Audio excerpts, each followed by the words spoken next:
Page transitions are one of those things that can completely change how a site feels. We have not covered one on the channel in a while, so today we are fixing that. Yesterday I was going through Awwwards and came across this site called Zetta Joule. It had just been awarded site of the day, literally the day before I am recording this. What caught my attention was not just the design, it was the page transition. Every time you navigate between pages, a grid of blocks scales in across the screen in alternating directions, like a shutter closing over the view. Odd rows sweep in from the left, even rows from the right, and together they create this really sharp cinematic vibe that covers the screen completely before the new page comes in underneath. I found it really compelling and I wanted to build something inspired by it, so I spent some time last night putting together a Next.js version of this effect using GSAP. The outcome is clean, smooth, and the entire transition provider comes in at well under 100 lines of code.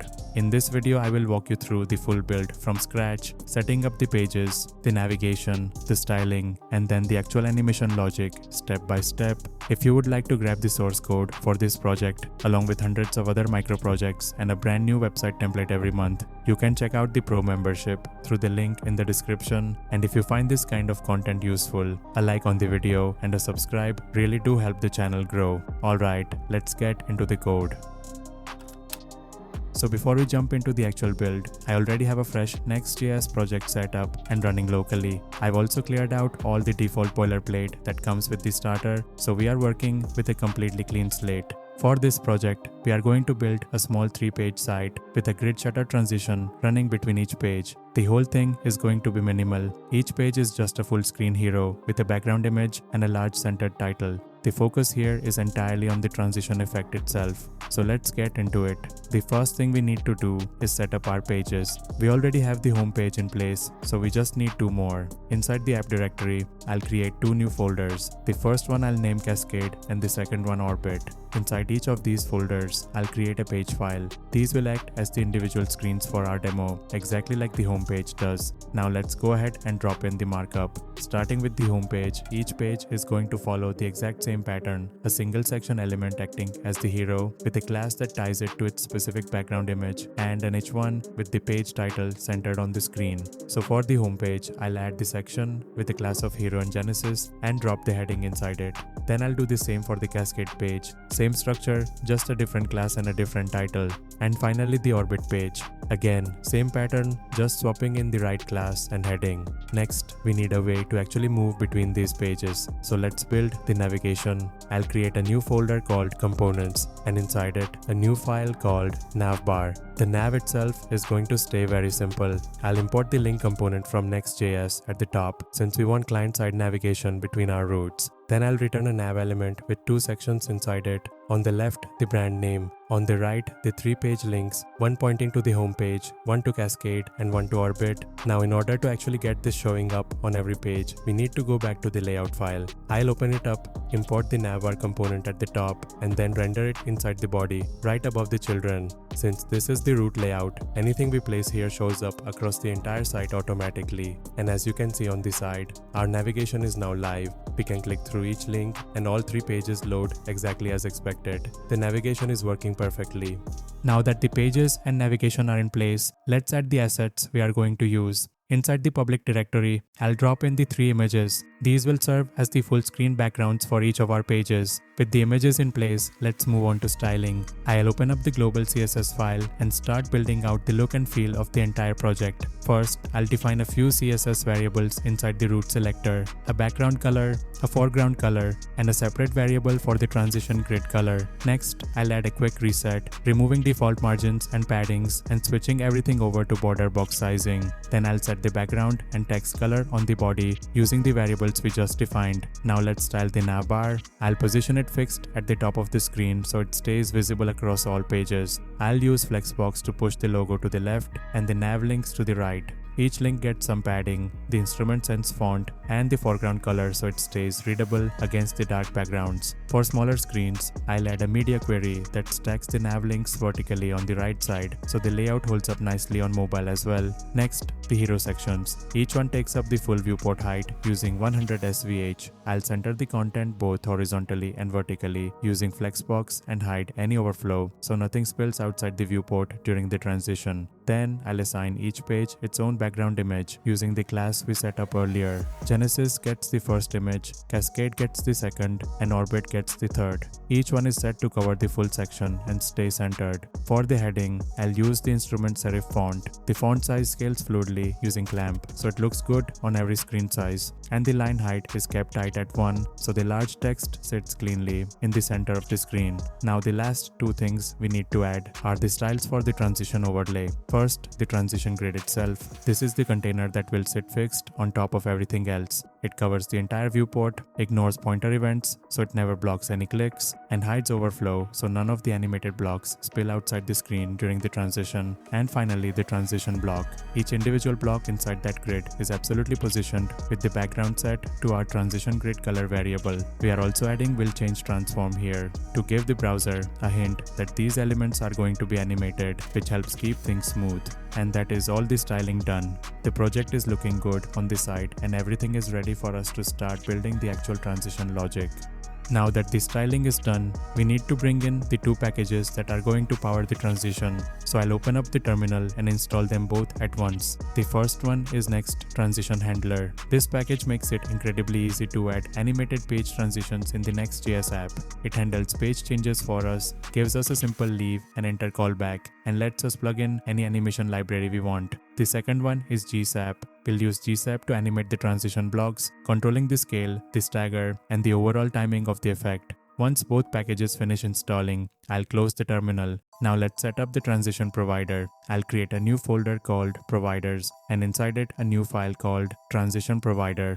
For now, let's just get the basic structure in place. At the top of the file, I'll enable client-side rendering since we'll be interacting directly with the DOM. Then, I'll import the transition router from Next Transition Handler. Inside the component, I'll wrap the children inside the transition router and pass it the auto prop. With auto enabled, it automatically detects internal link clicks and triggers our transition callbacks without us needing to do anything extra. This is our starting point. The provider is ready, but there is no animation logic yet. Let's wire it into the app first. So I'll go back to the layout file, import the transition provider at the top, and then wrap the entire body content inside it. The navbar and the page children both sit inside the provider now, which means it has full control over every page change across the site.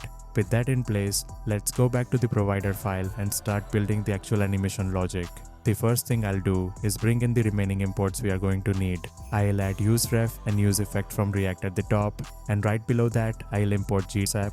Then just above the component, I'll define two constants, the number of rows set to 4 and the number of columns set to 16. These control how many rows and columns our transition grid is going to have, and keeping them at the top makes them easy to adjust later. Inside the component, I'll create two refs. The first one, transition grid ref, will point directly to the DOM element that holds all our blocks. The second one, blocks ref, starts as an empty array and will store every individual block element we create. Keeping them in refs means GSAP can target them directly without React getting in the way. Now let's update the return. I'll add a div right before the children, attach the transition grid ref to it, and give it the transition grid class. This is the full screen overlay we styled earlier. It sits on top of everything, invisible by default, and it becomes the stage for our animation when a transition plays. Next, we will write the function that actually builds the grid inside that div. I'll define a new function called createTransitionGrid. The first thing it does is check if the grid container ref is available. If it is not ready yet, we return early. No point running the rest of the function against something that does not exist yet. If the container is there, I'll grab it from the ref and store it in a variable.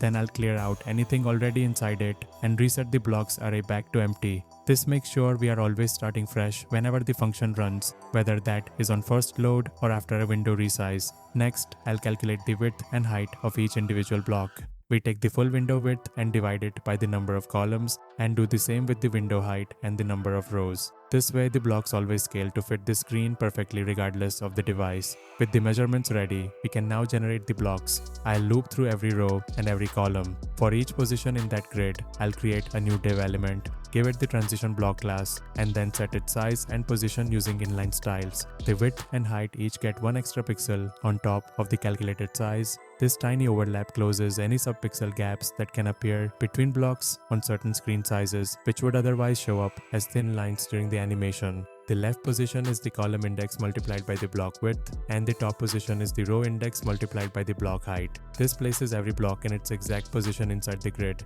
The last thing we set on each block is the transform origin. For even rows, it is set to the left side, and for odd rows, it is set to the right side. This is what makes the blocks scale outward in opposite directions on alternating rows, which is the core of the shutter effect. Once the block is ready, I'll append it to the container and push it into the blocks ref array so we can target all of them later with GSAP.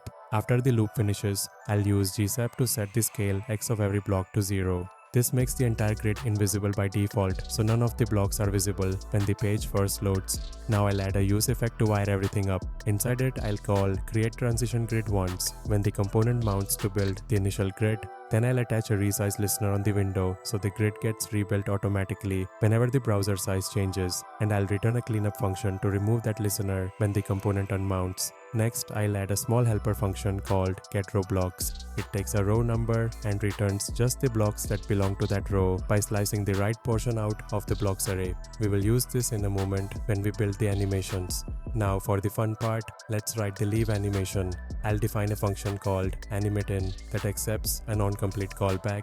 Inside it, I'll create a GSAP timeline and pass the onComplete directly to it, so the timeline calls it automatically when the animation finishes. Then I'll loop through all 4 rows. For each row, I'll grab its blocks using the helper we just wrote and animate their scale x from 0 to 1. The duration is 0.6 seconds with a power 3 ease for a sharp, snappy feel. The stagger is set to each 0.025, meaning each block waits just 25 milliseconds after the previous one before it starts. For even rows, this stagger runs from start to end, and for odd rows, it runs from end to start. This is what creates that alternating shutter pattern, and by passing the less than symbol as the position argument on the timeline, all 4 rows start at exactly the same time. Finally, I return the timeline so we can kill it later if needed. With animateIn ready, let's plug it into the transition provider.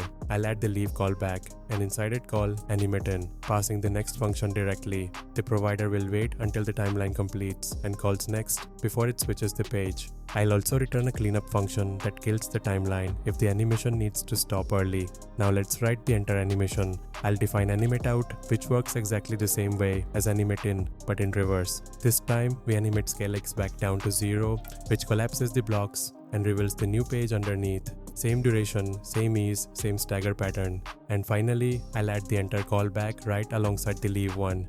Inside it, I'll call animateOut and pass next the same way. And just like before, I'll return a cleanup function to kill the timeline if needed. And that is the transition provider complete. When we leave a page, the blocks scale in across all 4 rows in that alternating shutter pattern covering the screen. When we enter the new page, they scale back out in the same pattern, revealing the new content underneath. Hope you found the video helpful. See you in the next one.